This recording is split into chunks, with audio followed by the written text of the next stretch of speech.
ऐसे केसेस भी हमने सुने हैं जिसमें सोते वक्त ही लोगों की मौत भी हो जा रही है। कि अगर एक आम भाषा में हमें समझना हो तो स्लीप एपनिया क्या होता है, तो हम उसको कैसे समझेंगे? स्लीप तो हमें पता है, सोना। एपनिया का मतलब होता है हमारी सांस का पूरी तरह रुक जाना या फिर काफ़ी हद तक सांस लेना बंद हो जाना। तो सोते वक्त अगर हमारी सांस पूरी तरह रुक जाती है या काफ़ी हद तक बंद हो जाती है और ये बार बार होता है तो उसे स्लीप एपनिया कहा जाता है।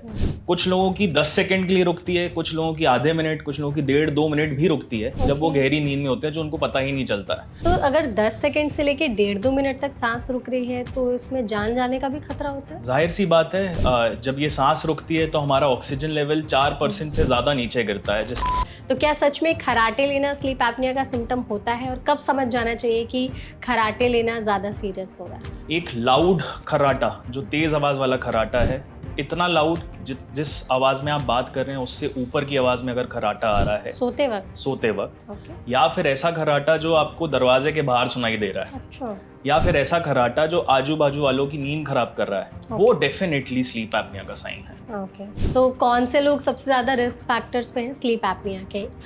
अगर किसी का वजन ज्यादा है तो वो बहुत ज्यादा रिस्क पे है स्लीप एपनिया के, क्योंकि उनके नेक में फैट ज्यादा है। जब नेक में फैट ज़्यादा है और आप सो रहे हो और आप मसल्स रिलैक्स हो रही हैं, रास्ता वैसे ही छोटा हो गया तो फैट के कारण और दबाव पड़ता है सांस की नली में, और उसके कारण स्नोरिंग भी होती है और हमारी सांस भी रुकती है। तो ओवरऑल अगर बच्चों में या फिर अडल्ट्स में या बूढ़ों में भी स्लीपिंग पोजीशन में भी देखना हो तो क्या उसमें भी डिफरेंस आना मतलब स्लीप एपनिया का एक बिल्कुल आता है, हो सकता है?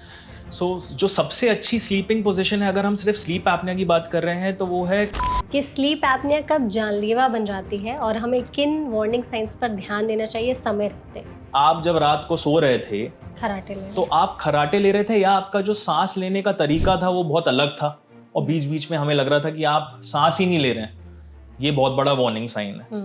अगर दिन में आप नींद में रहते हैं, आपको चिड़चिड़ापन रहता है, आपको हेडेक रहता है दिन भर, तो ये भी वार्निंग साइन ही है।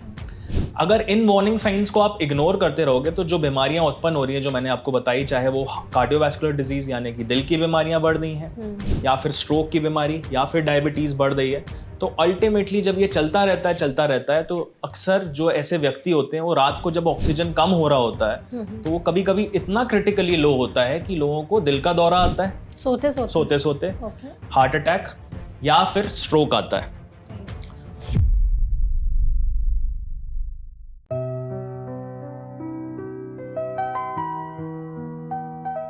हेलो हाय एवरीवन, मैं हूं आपके साथ मेघा और एनबीटी लाइफ के हेल्थ पॉडकास्ट में आप सभी का बहुत बहुत स्वागत है।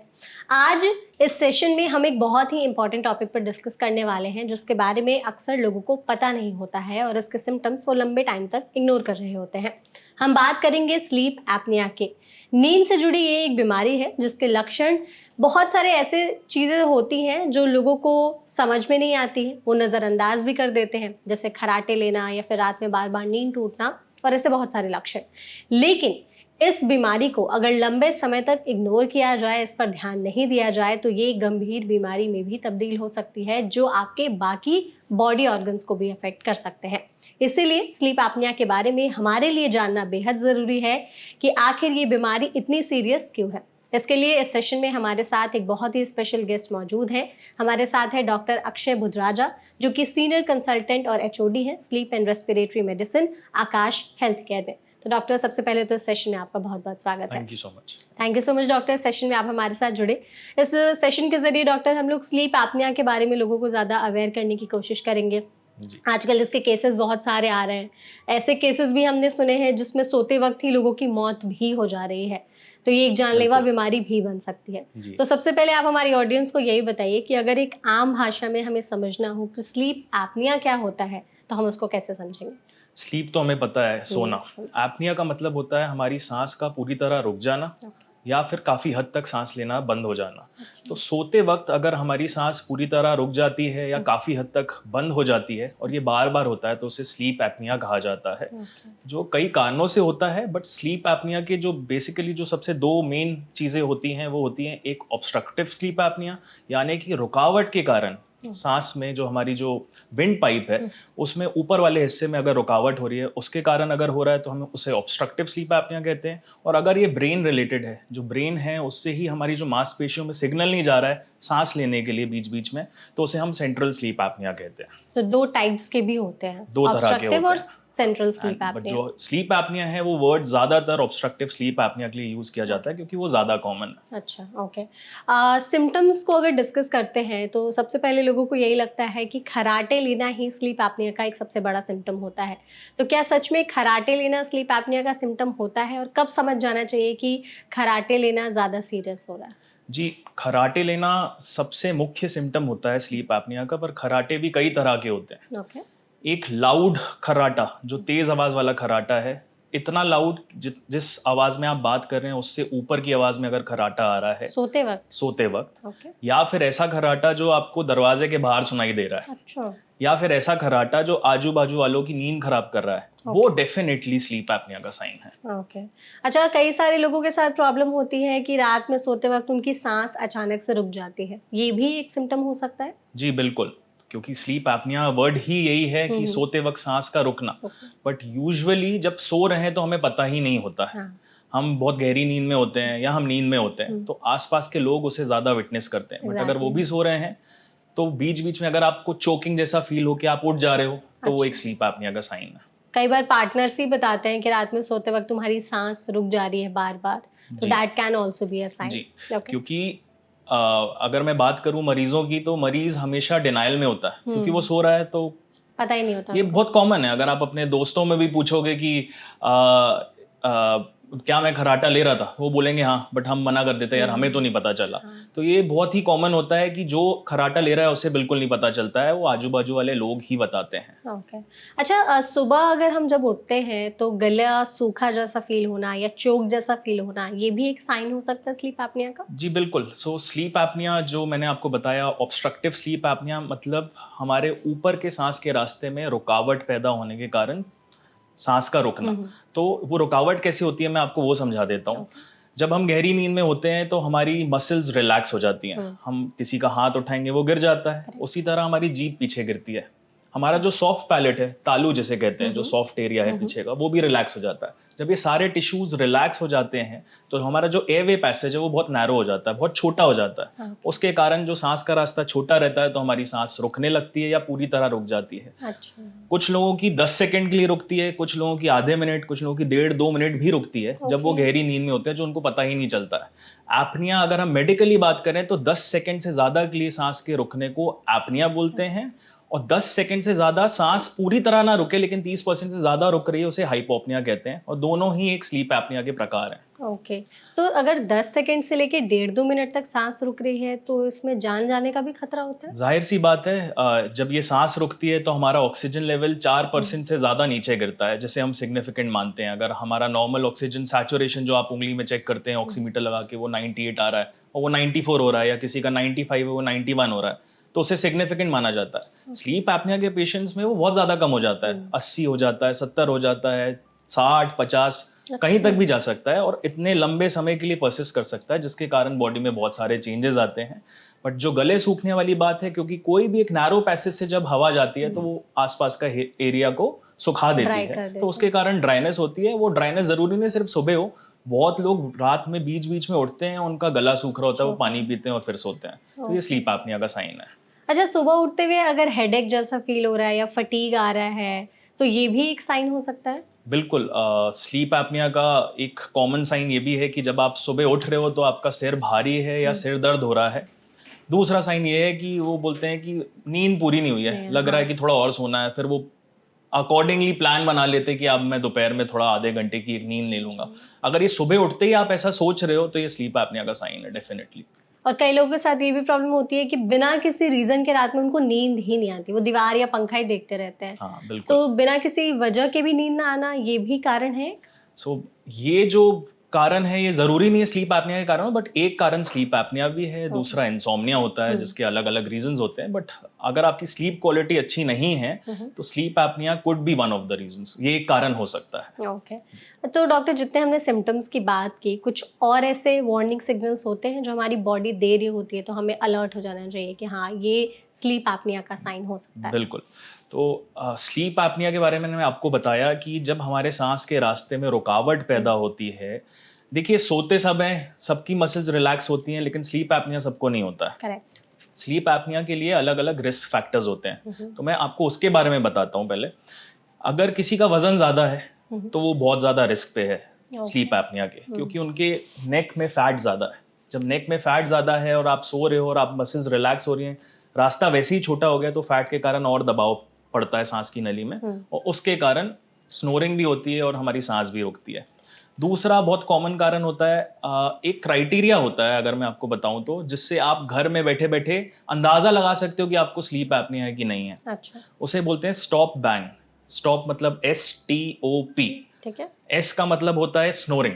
आप खर्राटे ले रहे हो कि नहीं ले रहे हो, सबसे पहली चीज तो यही है जो आपको आसपास वाले लोग या आप खुद बता सकते हो। दूसरा होता है T फॉर टायर्डनेस। आप सुबह उठ रहे हो तो आपको थका थका लग रहा है, दिन भर थका थका लग रहा है, हेडेक हो रहा है कि नहीं हो रहा है, ये T stands for tiredness. O का मतलब होता है ऑब्जर्व्ड एपनिया, मतलब क्या आपके आसपास के लोगों ने जो आपके साथ सो रहे हैं उन्होंने आपको देखा कि जब आप सो रहे हो तो आपकी सांस बीच बीच में रुक रही है, या आपका जो सांस का पैटर्न है वो थोड़ा अलग है। जैसे हम नॉर्मली सांस ले रहे हैं तो हमें पता भी नहीं चल रहा है, लेकिन उस वक्त आप देख रहे हैं कभी गहरी सांस चल रही है, कभी हल्की सांस चल रही है, कभी सांस ही नहीं चल रही है। कई बार तो इस हद तक होता है कि हिला के उठाना पड़ता है अपने बाजू में जो भी पार्टनर है, कि उनको ऐसा लगता है कि ये सांस नहीं ले रहे हैं, वो चेक करने के लिए। तो ये ऑब्जर्व्ड एपनिया हो गया। और P से होता है प्रेशर, यानी कि ब्लड प्रेशर। अगर आपका ब्लड प्रेशर बढ़ा हुआ है तो स्लीप एपनिया की संभावना ज्यादा है। तो स्टॉप का ये 4 चीजें हो गई। और BANG बैंग होता है। B का मतलब होता है BMI, बॉडी मास इंडेक्स, जो 35 से अगर ज्यादा है तो स्लीप एपनिया की चांसेस ज्यादा है। ठीक है। A का मतलब होता है आपकी अगर उम्र 50 से ज्यादा है तो स्लीप एपनिया की चांसेस ज्यादा है। एज एक इंडिपेंडेंट फैक्टर है, जब एज 50 से ऊपर है तो स्लीप एपनिया की सिर्फ एज के कारण भी, क्योंकि हमारी मसल की टोन कम होने लगती है, उसके कारण स्लीप एपनिया हो सकता है। फिर आता है N का मतलब होता है हमारा नेक सर्कमफ्रेंस। तो हमारे गले की जो सर्कमफ्रेंस है वो अगर 16 इंच या 40 सेंटीमीटर से ज्यादा है तो स्लीप एपनिया की चांसेस बहुत ज्यादा हो सकती हैं।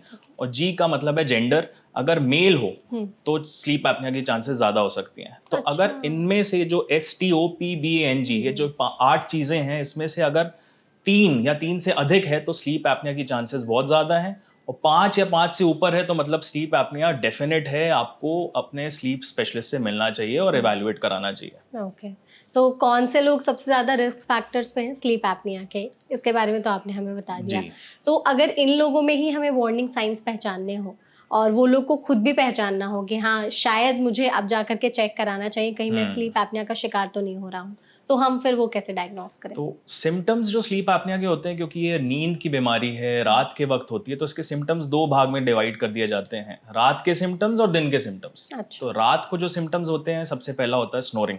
अगर कोई खर्राटे ले रहा है, अगर वो बार बार बीच में उठ रहा है, उसकी नींद बिना किसी के कारण के खुल रही है, अगर वो सिर्फ नींद इसलिए खुल रही है क्योंकि उनको बार बार यूरिनेट करने जाना है, उनको बार बार पेशाब आ रही है, वो भी एक साइन है स्लीप एपनिया का। अच्छा, तो कितना फ्रीक्वेंसी होना चाहिए फिर?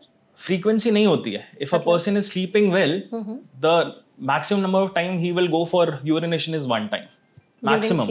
If it is more than 1, there is something wrong. It could be with the या तो उनके ब्लैडर में तकलीफ हो सकती है, या तो ये कोई स्लीप डिस्टर्बेंस है। दोनों में से एक चीज हो सकती है। रात के वक्त खर्राटे आना या फिर आप नींद में बड़बड़ा रहे हो, वो भी एक स्लीप एपनिया का साइन है। अगर आप नींद में बातें कर रहे हो, विच इज जो लगातार हर दिन हो रहा है, एक दिन होना नहीं। खर्राटे एक दिन आ रहे हैं वो साइन नहीं है। खर्राटे परसिस्टेंटली रोज आना, वो ब्रीदिंग पैटर्न जो हम जिसके बारे में मैंने बात करी कि वो सांस ले रहे हैं और हमें दिख रहा है कि ये अलग तरह से सांस ले रहे हैं, अजीब तरह से ले रहे हैं, आवाज आ रही है सांस में। स्नोरिंग जो खर्राटे होते हैं, और एक वर्ड होता है स्नॉटिंग। खर्राटे लेना एक स्नोरिंग बोलते हैं उसे। स्नॉटिंग का मतलब होता है जब इंसान खर्राटे ले रहा होता है, बीच में एक ऐसा फेज आता है जब आप सांस ही नहीं ले रहे होते हो, फिर स्नॉटिंग होती है नाक से। This is snorting. ये होता है हमारे ब्रेन में ऊपर सिग्नल जाता है कि अब ऑक्सीजन की जो कमी है वो बहुत बहुत ज़्यादा हो गई है, एंड द ब्रेन, जो ब्रेन है वो एक्टिवेट करता है हमारी सांस लेने वाली मसल्स को, मांसपेशियों को, कि हम वापस सांस लें। तब स्नॉटिंग से हमारे नाक और सारा रास्ता खुलता है। तो वो स्नॉटिंग हो रही है, वो भी आप देख सकते हो कि हाँ ये खराटे आ रहे हैं, फिर बीच में ये सांस ही नहीं ले रहे हैं, और उसके बाद फिर ये स्नॉटिंग हो रही है, फिर वापस वो फेज आ गया कि अब फिर से खराटे चालू हो गए हैं, है ना। अब आते हैं दिन वाले सिम्टम्स पे। दिन में सबसे पहला साइन होता है सुबह उठते ही थकावट महसूस होना, सिर दुखना, दिन भर थकावट रहना, आपकी जो अलर्टनेस है वो कमी हो रही है, आपका जो कंसंट्रेशन है अगर उसमें कमी हो रही है, आपके अंदर अगर बहुत सारे मूड स्विंग्स आ रहे हैं, आप बहुत जल्दी चिड़चिड़े हो जा रहे हो जो पहले नहीं होते थे, इवन दैट इज वो भी एक स्लीप एपनिया का ही साइन है। इसके अलावा जो बीमारियां उत्पन्न हो रही हैं, ये बहुत कॉमन होता है। आप किसी के भी घर में देखने को मिलता है कि वो रेगुलर चेकअप के लिए गए और उन्होंने देखा कि मेरा बीपी बढ़ा हुआ है। तो हाई कोई ब्लड कारण प्रेशर नहीं है, हाई ब्लड प्रेशर है जिसका कोई कारण नहीं। वो बोल रहे हैं मेरे को तो स्ट्रेस भी नहीं है, मुझे तो कुछ भी नहीं है, मैं तो एक्सरसाइज भी करता हूँ, पता नहीं कैसे बीपी बढ़ा हुआ है, या उनका कोलेस्ट्रॉल बढ़ा आ रहा है, या उनको डायबिटीज हो गया है। अच्छा। या फिर उनको एक थोड़ा सा मामूली सा छाती में दर्द हुआ, वो डॉक्टर के पास गए, उन्होंने एंजियोग्राफी करी और पता चला कि ब्लॉकेजेस हैं। या फिर उनको एक हाथ पैर में या किसी तरफ में वीकनेस हो रही है, वो न्यूरोलॉजिस्ट के पास जा रहे हैं और उनको बाद में पता चल रहा है कि उनको छोटा सा स्ट्रोक आया, जो किसी भी उम्र में आ सकता है, 35, 40, 50, 60, 70। ये सब कुछ स्लीप एपनिया के कारण हो सकता है। ठीक है। तो डॉक्टर फिर ये हमें बताइए कि कौन से एज ग्रुप वाले जो लोग हैं वो सबसे ज्यादा शिकार होते हैं स्लीप एपनिया के? अगर उम्र की बात करें तो 50 से ज्यादा अगर किसी की उम्र है तो उसमें स्लीप एपनिया की संभावना बहुत ज्यादा है। ठीक है। अगर सिर्फ उम्र की बात करी जा रही है, साथ में अगर बीमारियां हैं उनको, तो फिर वो 50 वाली उम्र भी नहीं, तो वो कौन से फिर बीमारियां हैं? 30, 40, 50 कभी भी हो सकता है। जो सबसे कॉमन बीमारियां जिसमें स्लीप एपनिया देखने को मिलता है वो है स्ट्रोक, ब्रेन स्ट्रोक या heart stroke? Brain stroke, brain stroke, cardiac conditions, cardiovascular diseases जैसे कि ब्लड प्रेशर बढ़ा होना या कोई हार्ट में रुकावट होना पहले से, डायबिटीज, क्रॉनिक किडनी डिजीज, किसी को पहले से ही किडनी की बीमारी है, वो डायलिसिस पे है, क्रॉनिक लिवर डिजीज, किसी को पहले से ही लिवर डिजीज है। इनमें स्लीप एपनिया, ना उनका चाहे वजन बड़ा हो, ना उनको कोई और चीज हो, तो भी स्लीप एपनिया हो सकता है। तो इन सब कारणों के कारण भी, मतलब इन सब रीजंस और बीमारियों की वजह से भी स्लीप एपनिया के शिकार हो सकते हैं? बिल्कुल हो सकते हैं। और स्लीप एपनिया के कारण ये बीमारियां हो सकती हैं, इन बीमारियों के कारण स्लीप एपनिया बढ़ सकता है। तो दोनों एक दूसरे से बिल्कुल डायरेक्टली रिलेटेड है, दोनों एक दूसरे को बढ़ाते हैं। अच्छा। और इसमें फिर ओबेसिटी का कितना रोल है? मोटापा, क्या मतलब ज्यादा मोटे लोगों को ही स्लीप एपनिया का रिस्क ज्यादा होता है? ओबेसिटी बहुत बड़ा रिस्क फैक्टर है। अगर आप के घर में कोई ओबीज है, बाय डेफिनेशन अगर हम ओबेसिटी देखें तो हम तो बीएमआई 35 की बात कर रहे थे कि 35 के ऊपर है तो ओएसए की चांसेस बहुत ज्यादा हैं। अगर आपका बीएमआई 25 से ऊपर है तो भी आप स्लीप एपनिया के रिस्क पे हो। अगर हम सिर्फ इंडिया की बात करें तो जो इंसिडेंस है स्लीप एपनिया का, दैट इज 11%। मतलब हर 10 में से एक व्यक्ति को स्लीप एपनिया तो है ही। अच्छा। और ये सबसे जो मेटा एनालिसिस बता रहा हूँ, जो बहुत जगह रिसर्च करने के बाद जो डेटा आया है, जो परसेंटेज वेरी करता है over around the world, it is 9% to 35%। Okay. मतलब कुछ जगहें ऐसी हैं जहाँ पे 35% लोगों को स्लीप एपनिया है। अच्छा। ओबेसिटी बहुत बड़ा रिस्क फैक्टर है, लाइफस्टाइल दूसरा बहुत बड़ा रिस्क फैक्टर है, तीसरा बीमारियां हैं जो आपके हैं। बट मैंने इस बारे में बात नहीं करी आपसे कि स्लीप एपनिया जब बात करते हैं तो सबसे पहले हम देखते हैं कि ये मोटा है इस वजह से हो रहा है, या इनको पहले से कोई बीमारी है। इसके अलावा हेरिडिटरी होता है। अगर आपके फादर मदर या उनके फादर मदर, ग्रैंड पेरेंट्स में फैमिली हिस्ट्री है स्लीप एपनिया की, तो बहुत ज्यादा चांसेस है कि आपको भी स्लीप एपनिया होगा। तो वो पास ऑन भी हो सकता है? पास ऑन हो सकता है, क्योंकि जीन्स ऐसी होते हैं मैम।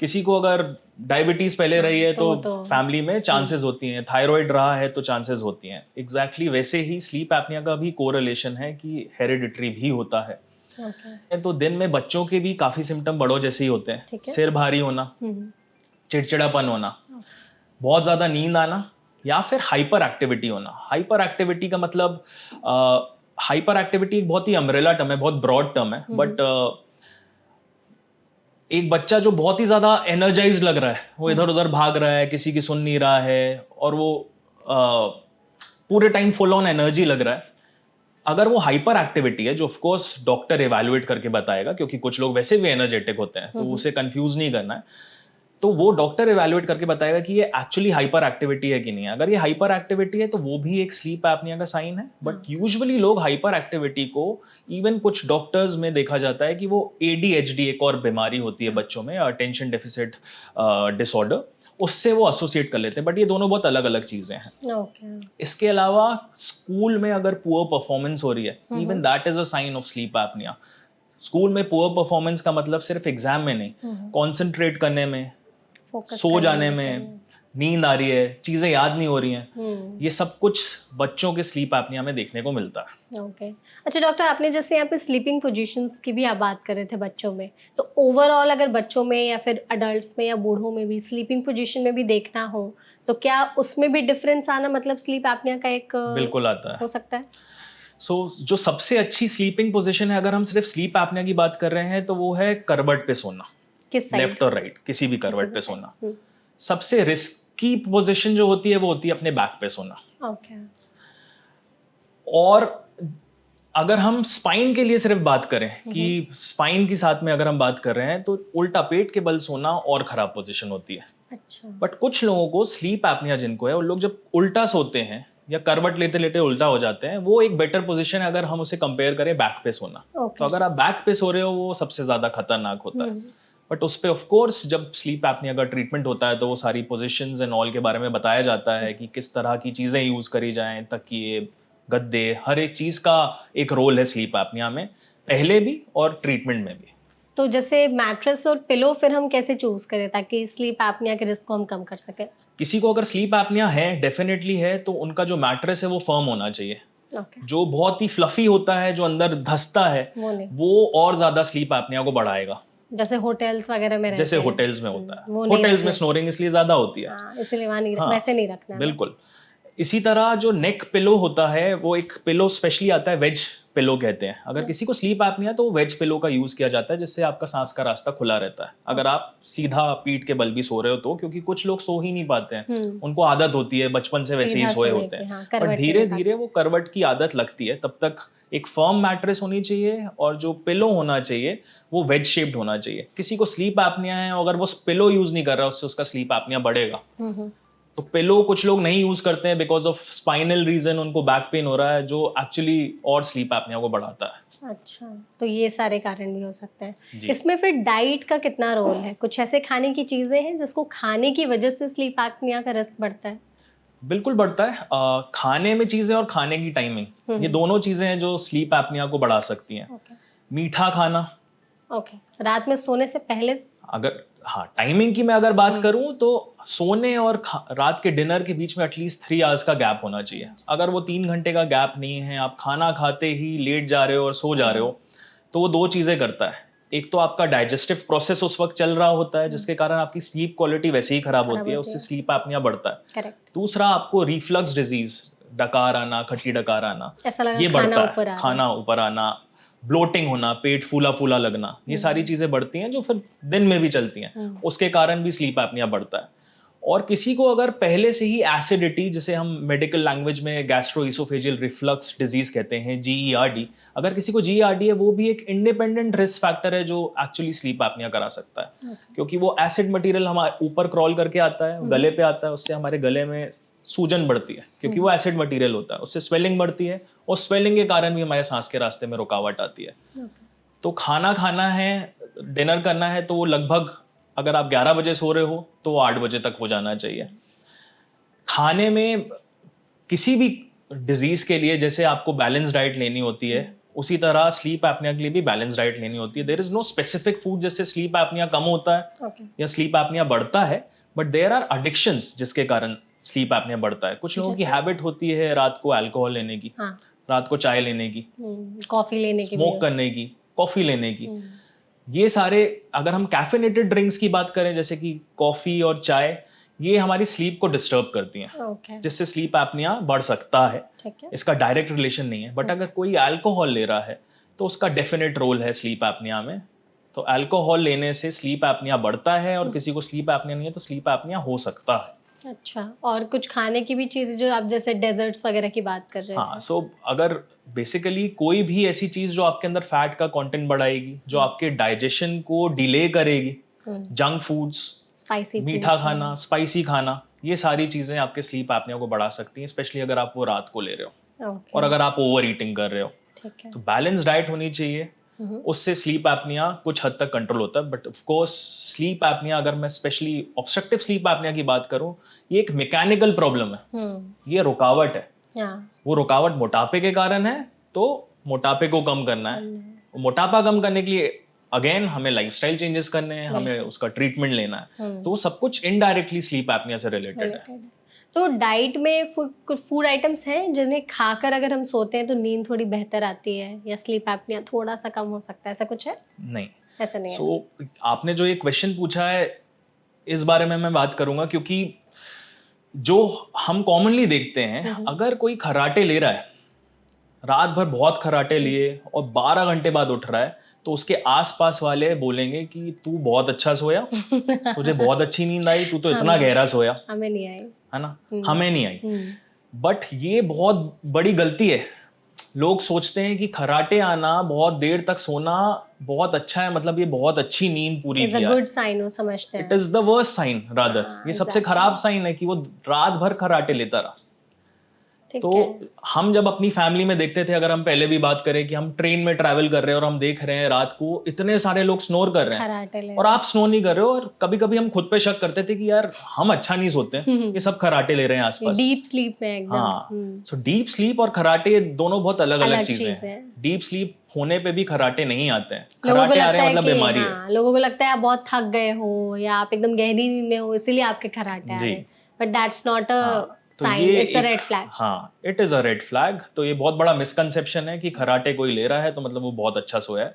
वो सबसे खराब सोया है और उसके अंदर बहुत सारी बीमारियां पनप रही हैं, इसका मतलब सिर्फ ये होता है। तो डॉक्टर, आपने जितने भी हमें रिस्क फैक्टर्स और सिम्टम्स बताए हैं, अगर किसी को समझ में आ गए कि हाँ हमें ये दिखाई दे रही है, हमें किसी ने बता दिया, तो उसके बाद कोई ऐसे टेस्ट है जो हमें कराने चाहिए टू डिटेक्ट स्लीप एपनिया या डायग्नोज करने के लिए, या किस एक्सपर्ट से जाके मिले हम?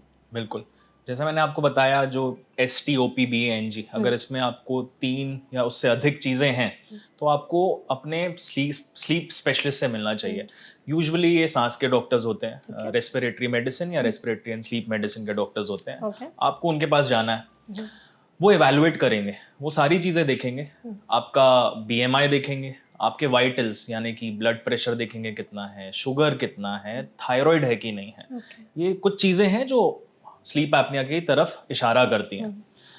इसके बाद इसका जो एक टेस्ट होता है जो सबसे मुख्य माना जाता है, उसे हम कहते हैं पॉलीसोमनोग्राफी, यानी कि रात को सोते वक्त हमारी ब्रेन की वेव्स, हमारी छाती का मूवमेंट, हमारी सांस का मूवमेंट, हमारी ऑक्सीजन, हमारा BP का इवैल्यूएशन करना जब हम गहरी नींद में चले गए। तब इसे आम भाषा में स्लीप स्टडी कहते हैं, ठीक है। पॉलीसोमनोग्राफी। उससे हमें ये पता चलता है कि हमारी स्लीप की स्टेजेस क्या क्या आई, हमारी ऑक्सीजन कौन सी स्टेज में कम हो रही है, सांस किस वक्त रुक रही है, कितनी देर के लिए रुक रही है, कितनी बार रुक रही है, कितना ऑक्सीजन घट रहा है उस वक्त, कितनी देर के लिए घट रहा है।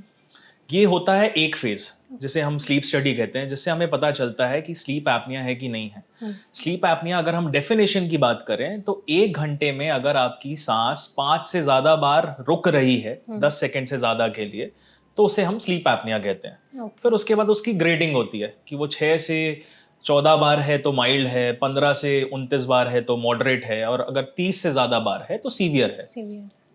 दूसरा फेज जो होता है उसमें एक मशीन होती है जिसे हम CPAP कहते हैं, continuous positive airway pressure machine, जिसका काम होता है एक मास्क होता है जो नाक पे या मुंह पे या नाक और मुंह को कवर करता है और थोड़ा प्रेशर से हवा देता है। जब हम गहरी नींद में हैं, जब हम सो गए हैं, जब हमारी सांस रुक रही है क्योंकि सांस का रास्ता छोटा हो गया, तो वो प्रेशर से हवा देता है ताकि वो सांस का रास्ता खुला रहे जब हम सो रहे हैं। तो वो कितना प्रेशर चाहिए है कि जब हम गहरी नींद में हैं, जो हमें पहले हो रहा था जब हम फर्स्ट फेज में सो रहे थे पिछले 3-4 घंटे में, और अब अगर हम प्रेशर बढ़ाते जा रहे हैं तो कितने प्रेशर पे हमारी सांस का रास्ता खुला रहता है और बंद होना रुक जाता है और हमारी सांस नहीं रुकती है।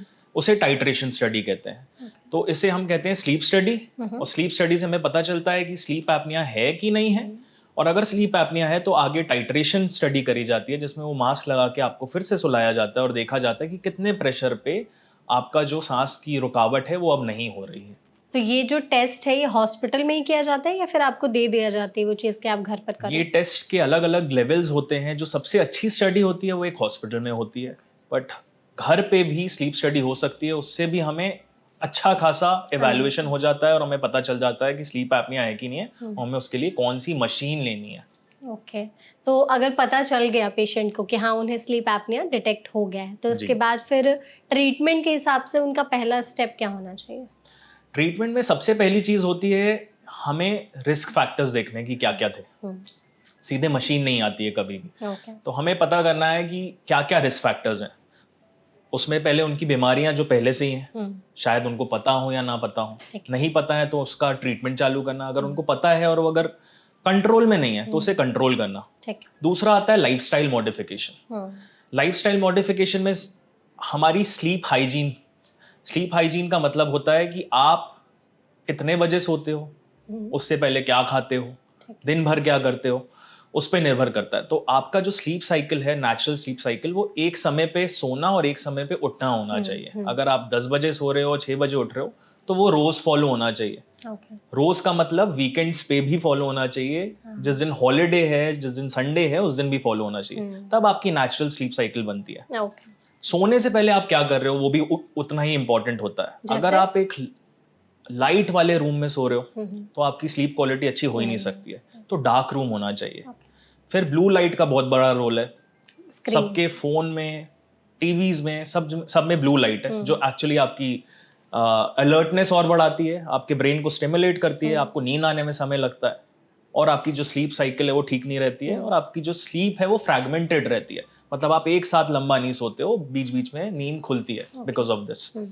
तो ये जो स्लीप साइकिल है, ये स्लीप हाइजीन है, ये तब मेंटेन होती है जब हम उनको समझाते हैं। तो किसी को भी नहीं पता होता है, 90% लोगों को इस बारे में नहीं पता होता है। तो पहला लाइफस्टाइल चेंजेस है, ठीक है, दूसरा स्लीप हाइजीन है जो समझाना होता है, और तीसरा जो ये बीमारी सारी है उसे कंट्रोल कैसे करना है।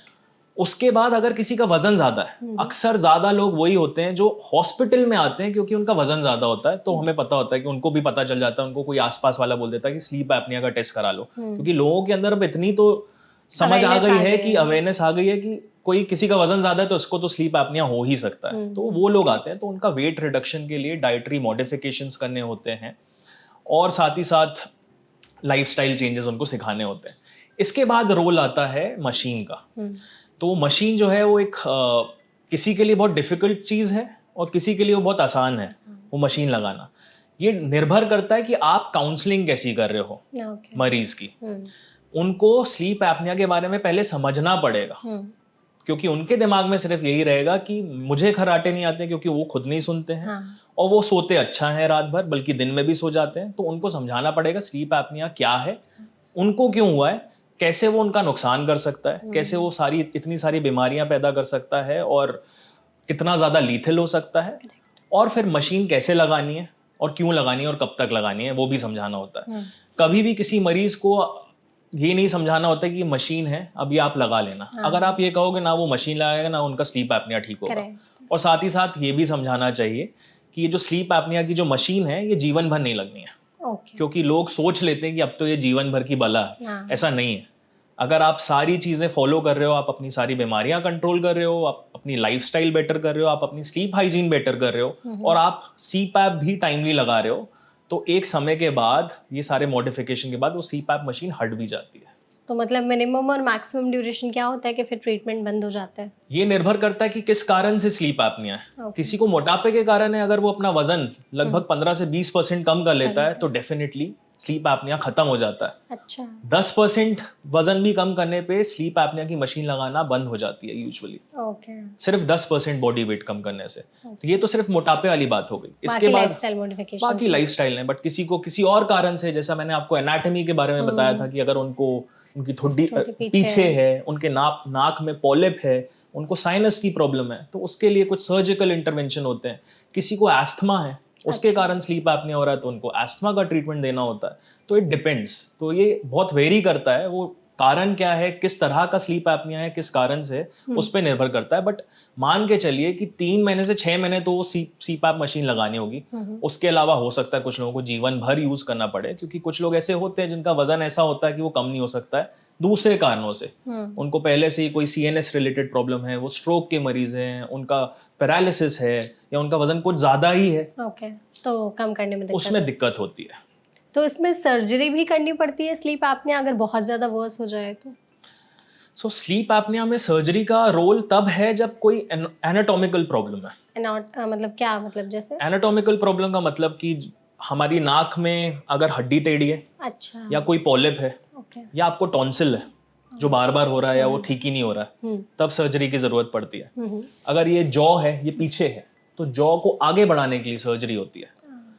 वो सर्जिकल करेक्शन से स्लीप एपनिया में आराम आता है। टॉन्सिल की सर्जरी बच्चों में बहुत ज्यादा फायदा दिखाती है, क्योंकि बच्चों में जो स्लीप एपनिया का कारण है वो सबसे कॉमन ओबेसिटी है और टॉन्सिल बड़ा होना है, तो उनमें बहुत ज्यादा फायदा करती है। इसके अलावा अगर किसी का वजन ज्यादा है, वो वजन कम कराने वाली जो सर्जरी होती है, बेरियाट्रिक सर्जरी कहते हैं, वो सर्जरी एक अलग सर्जरी होती है। उससे ऑब्वियसली वजन कम होता है, और वजन कम होने से स्लीप एपनिया कम होता है। बट जरूरी नहीं है, एक फिट व्यक्ति जो जिसका कोई वजन भी नहीं ज्यादा है और उसका ये एनाटॉमी भी ठीक है, उन लोगों में भी स्लीप एपनिया होता है। कई बार बिना कारण के होता है, सिर्फ हेरिडिटरी होता है, उसमें सर्जरी का कोई काम नहीं होता। ओके। तो डॉक्टर, इसमें फिर स्लीपिंग पिल्स का कितना रोल होता है? जिन लोगों की आदत हो जाती है कि नींद की गोली लेकर के ही वो सोएंगे, फिर उनमें भी चांसेस बढ़ जाते हैं स्लीप एपनिया के? बिल्कुल। जैसे अल्कोहल इंडिपेंडेंट रिस्क फैक्टर है, वैसे ही कुछ दवाइयाँ, specially sleeping pills, independent risk factor है जो स्लीप एपनिया को बढ़ाता है, और स्लीप एपनिया नहीं है तो स्लीप एपनिया कराता है। अच्छा। तो स्लीपिंग पिल्स जो भी लेते हैं उसमें स्लीप एपनिया होने की चांसेस बहुत ज्यादा होती है। कुछ ऐसे एक्सरसाइज भी हैं, जो ब्रीदिंग एक्सरसाइज, जिन्हें अगर हम करते हैं तो स्लीप एपनिया के रिस्क को थोड़ा कम किया जा सकता है या कंट्रोल किया जा सकता है? बिल्कुल है। अगर आप सुबह उठ के डीप ब्रीदिंग एक्सरसाइज कर रहे हो तो वो बहुत हेल्प करती है, क्योंकि वो आपकी रेस्पिरेटरी मसल्स को स्ट्रेंथन करती हैं। दूसरी चीज होती है ऑल्टरनेटिव नॉस्ट्रल ब्रीदिंग। आप एक नाक बंद कर रहे हो, फिर सांस ले रहे हो, छोड़ दो, जो एक योगा का अनुलोम विलोम है। जैसे वैसे ही योगा की जितने भी डीप ब्रीदिंग एक्सरसाइजेस हैं या ब्रीदिंग एक्सरसाइजेस हैं, वो डेफिनेटली स्लीप एपनिया में हेल्प करती हैं। साथ ही साथ सुबह उठ के एटलीस्ट 30 मिनट्स की ब्रिस्क वॉक, 30 नहीं कर पा रहे हो 20 मिनट भी कर लेंगे तो वो आपको हेल्प करती है स्लीप एपनिया में इनडायरेक्टली। अच्छा। बिकॉज आप अगर सुबह डीप ब्रीदिंग एक्सरसाइज कर रहे हो, ब्रिस्क वॉक कर रहे हो और हेल्दी लाइफस्टाइल चूज कर रहे हो, तो दिन में जो टायर्डनेस होती है, फटीग होता है, वो कम हो जाता है। अगर वो कम रहता है तो रात की जो नींद है वो बेटर होती है। करेक्ट। अच्छा, हमें ये बताइए ऑडियंस को अलर्ट करने के लिए ही कि स्लीप एपनिया कब जानलेवा बन जाती है और हमें किन वार्निंग साइंस पर ध्यान देना चाहिए समय रहते, और कब ऐसे केसेस आए हैं कि लोगों की मौत हो गई है स्लीप एपनिया की वजह से या सोते सोते? तो इस बारे में मैंने बात ही नहीं करी थी।